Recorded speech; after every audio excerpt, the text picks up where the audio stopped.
Hey, what's up mga ka-auto? Today's video natin, syempre, for releasing tayo nitong Honda City natin na top of the line na 2010 model. Kasama ko nga pala si Sir from Batangas. Sir, anong name nyo? JC Laines po. Yun, Sir Jay. Ito nga, kinuha niya to through financing. At Sir, kamusta yung process natin sa financing?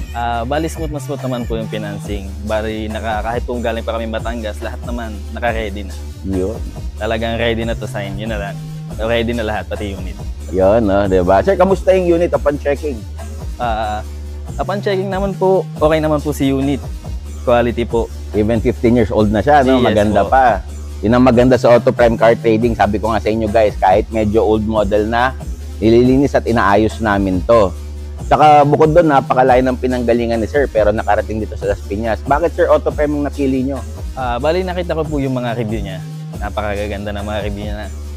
Bali, sinerge ko naman siya, chinek ko yung mga lahat ng details, and okay na okay siya. Kamusta yung presyo natin Sir? At yung mga freebies natin, like yung free shuttle mortgage, free processing fee, at free transfer of ownership. Kamusta Sir? Napaka-okay, sir.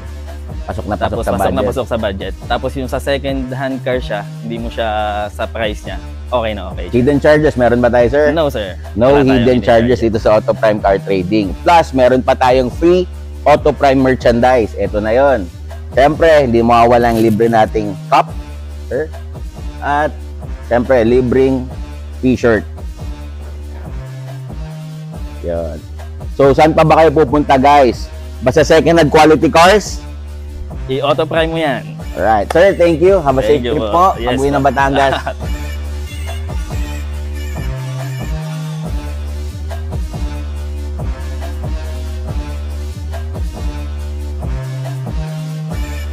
Located kami dito sa BF Resort, Las Piñas.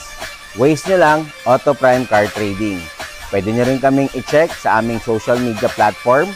Pwede nyo rin kaming tawagan sa aming number or i-PM sa Telegram, Viber, or Messenger.